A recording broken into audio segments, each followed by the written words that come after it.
नहमदुहु व नुसल्ली अला रसूलिल करीम अम्मा बाद फ़ाउज़ु बिल्लाहि मिनश शैतानिर रजीम बिस्मिल्लाहिर रहमानिर रहीम। जी तो सबसे पहले ये आप शमसुद्दीन साहब का बयान सुने या इतराज़ सुने, उसके बाद हम फिर आगे बात करते हैं। सबसे पहले आप इस वीडियो को वॉच करें। ये मेरे पास एक कादियानी बुक है, इसका नाम है हमामतुल बुशरा। लिखा हुआ है मिर्ज़ा ग़ुलाम अहमद कादियानी, मसीह मऊद व महदी मऊद। इस किताब का मैं सफ़ा आपके सामने निकाल रहा हूँ। ये है 290 और 291, 290 और 291। इसमें मैंने उस बंदे को दिखाया, मैंने कहा इस किताब में किसी ने मिर्ज़े से उस वक़्त पूछा कि मिर्ज़ा साहब आपने नबूवत का दावा किया है, तो अब ये क्या लिखते हैं, ज़रा गौर कीजिएगा। मेरे लिए ये जायज़ नहीं। किसके लिए? मिर्ज़ा खुद कह रहा है मेरे लिए जी। मेरे लिए ये जायज़ नहीं कि मैं नबूवत का दावा करूं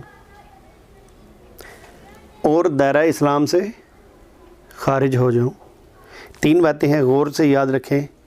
और स्पेशली मैं अपने जो मेरे वालिदैन के, मेरे ख़ानदान के लोग हैं, उनके लिए बयान करना चाहता हूं कि सिर्फ़ और सिर्फ ये कादियानी कुतुब पढ़ लें। मिर्ज़ा बशीर अहमद अम्मी ने कहा है कि मिर्ज़ा साहब ने फरमाया कि जो बंदा मेरी किताबों को 3 दफ़ा नहीं पढ़ता, मुझे उसके ईमान का ख़तरा है। इसका मतलब है पढ़नी चाहिए। तो अपनी किताबें पढ़ें। अल्हम्दुलिल्लाह इन्हीं किताबों को पढ़ने के बाद वो इस्लाम कबूल कर लेंगे। जी तो आपने शख्स की बात सुनी। ये जी साबिक़ा अहमदी हैं और बहुत ही लाइक शख्सियत है जो कि तहकीक करके मुर्तद हो चुके हैं। अच्छा जी, अब ये जो तहकीक इन्होंने की है वो तो हमारे इस्लाम जमात अहमदिया के जो उलमा हैं और मुरब्बियान सिलसिला हैं वो भी नहीं कर सके जिस तहकीक तक ये पहुँचे हैं। अब इन्होंने जो हज़रत मसीह मौऊद अलैहिस्सलाम की इबारत पढ़ी है, जिन लाइनों को इन्होंने मार्क किया है, अगर आप ज़रा गौर फरमाएं, ये मैंने साथ हवाला लगाया हुआ है। अगर आप इसके ऊपर की लाइनें पढ़ेंगे तो बात वाज़ह हो जाएगी कि ये इतराज़ तो बनता ही नहीं है। ये लोग तो कुरान मजीद को तर्जुमे के साथ पढ़ने से डरती हैं कि कहीं ये लोग भटक ना जाएं। अब आप ज़रा खुद इस वीडियो में मुलाहिज़ा फरमाएं। आप रहनुमाई फरमाएं कि किस मुतरजम की तिलावत करूं उसको। बिल्कुल किसी मुतरजम की तिलावत आपने नहीं करनी, ये बात याद रखें। आम बंदा जब कुरान का तर्जुमा उठा के इसमें गौर व शुरू करेगा, ये गुमराही का दरवाज़ा खुलेगा। नहीं तो अब आप ज़रा बताएं कि ये लोग हज़रत मसीह मौऊद अलैहिस्सलाम की किताबों को पढ़कर कैसे समझ के पढ़ सकते हैं? ये लोग, ये इन लोगों का तो कहना है कि कुरान मजीद को जब तुमने तर्जुमे के साथ पढ़ना है तो किसी उलमा के पास बैठ के पढ़ना है ताकि तुम गुमराह ना हो जाओ, भटक ना जाओ। तो ये लोग हज़रत मसीह मौऊद अलैहिस्सलाम की किताबों को कैसे समझ सकते हैं?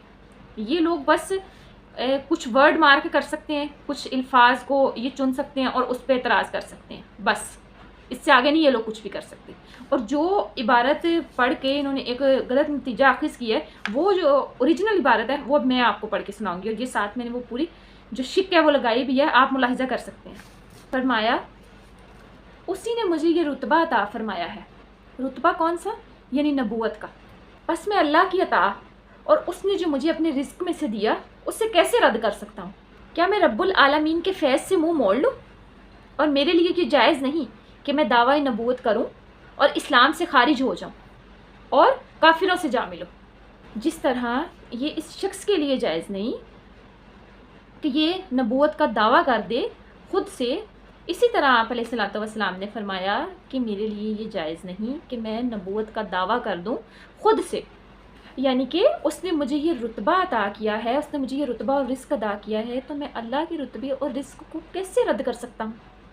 और वो रुतबा और रिज़्क़ क्या है? वो नबूवत है। तो यहाँ पे आप अलैहिस्सलाम ने खुद ही ये फरमा दिया कि जो कुछ मुझे अल्लाह ने अता किया है मैं उससे मुँह कैसे मोड़ सकता हूँ। और यकीनन अल्लाह ताला ने उन्हें नबूवत अता की है। इस्लाम जमात अहमदिया किसी को बाज़ोर अपनी तरफ नहीं खींचती, बल्कि अपने दलाइल से लोगों को सच्चे इस्लाम की दावत दे रहे हैं। और ये इलाही जमात है और इसमें वही शामिल होगा कि जिस पे अल्लाह का रहम होगा, क्योंकि ईमान का ताल्लुक़ अल्लाह ताला के रहम और फजल से है। और वही ईमान लेके आता है कि जिस पे अल्लाह ताला का फजल होता है और जिससे वो चाहता है वो अपनी रहमत से निकाल बाहर करता है। جیسے کہ ہم چھوٹی سی ایک بات سے، چھوٹی سی دنیاوی مثال سے سمجھنے کی کوشش کرتے ہیں کہ جو ایک پھل فروش ہے وہ اپنے عمدہ اور بہترین پھلوں میں سے گندے اور غلیظ پھل جو ہوتے ہیں انہیں نکال کے پھینک دیتا ہے باہر، اسی طرح اللہ تعالیٰ اپنے نیک بندوں میں سے جو اس طرح کے غلیظ لوگ ہوتے ہیں، گندے لوگ ہوتے ہیں، انہیں نکال کے باہر کر دیتا ہے، باہر پھینک دیتا ہے۔ اللہ تعالیٰ نے قرآن کریم میں فرمایا کہ میں ایسے لوگوں کو ان کے اعمال زینت بنا کے دکھاتا ہوں، اور وہ سمجھتے ہیں کہ ہم بہت اچھا کام کر رہے ہیں، لیکن در حقیقت وہ اپنے آپ کو دھوکہ دے رہے ہوتے ہیں۔ اور دوسری بات یہاں اس شخص نے یہ کی کہ حضرت مسیح موعود علیہ الصلوۃ والسلام کی کتابوں کا مطالعہ کرنے سے لوگ اسلام جماعت احمدیہ سے متنفر ہو جائیں گے، اور جو اسلام انہوں نے خود بنایا ہے، ان کے تصور میں ہے، جو یہ سمجھتے ہیں کہ سچا اسلام ہے، اس میں داخل ہو جائیں گے۔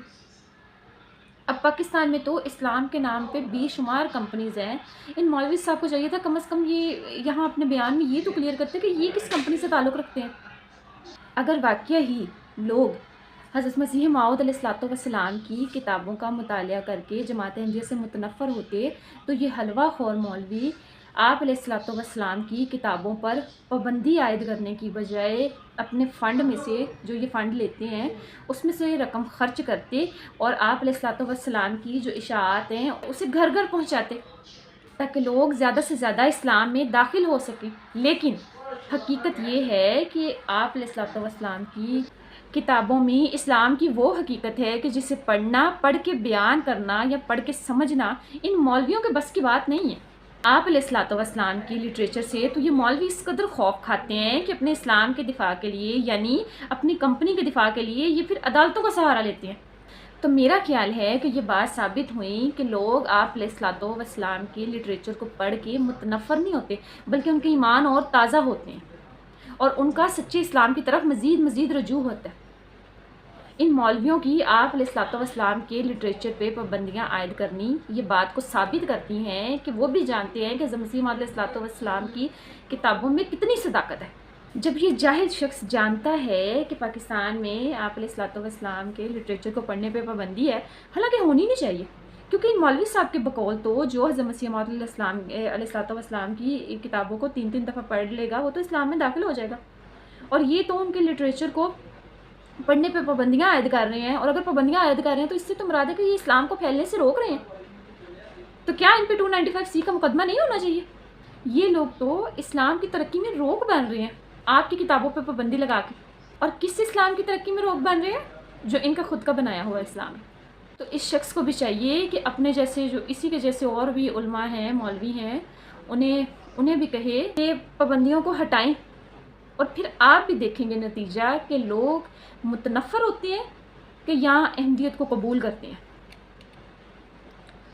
اب میں اپنی بات کو حضرت مسیح موعود علیہ الصلوۃ والسلام کی اس شعر پہ ختم کرتی ہوں، اس ویڈیو کو میں اینڈ کرتی ہوں۔ آپ علیہ الصلوۃ والسلام نے فرمایا، کبھی نصرت نہیں ملتی در مولا کے گندوں کو، کبھی ضائع نہیں کرتا وہ اپنے نیک بندوں کو۔ انشاءاللہ کل کسی اور اعتراض کے ساتھ کسی اور ویڈیو میں آپ سے ملاقات ہوگی، تب تک کے لیے اللہ حافظ، السلام علیکم ورحمۃ اللہ۔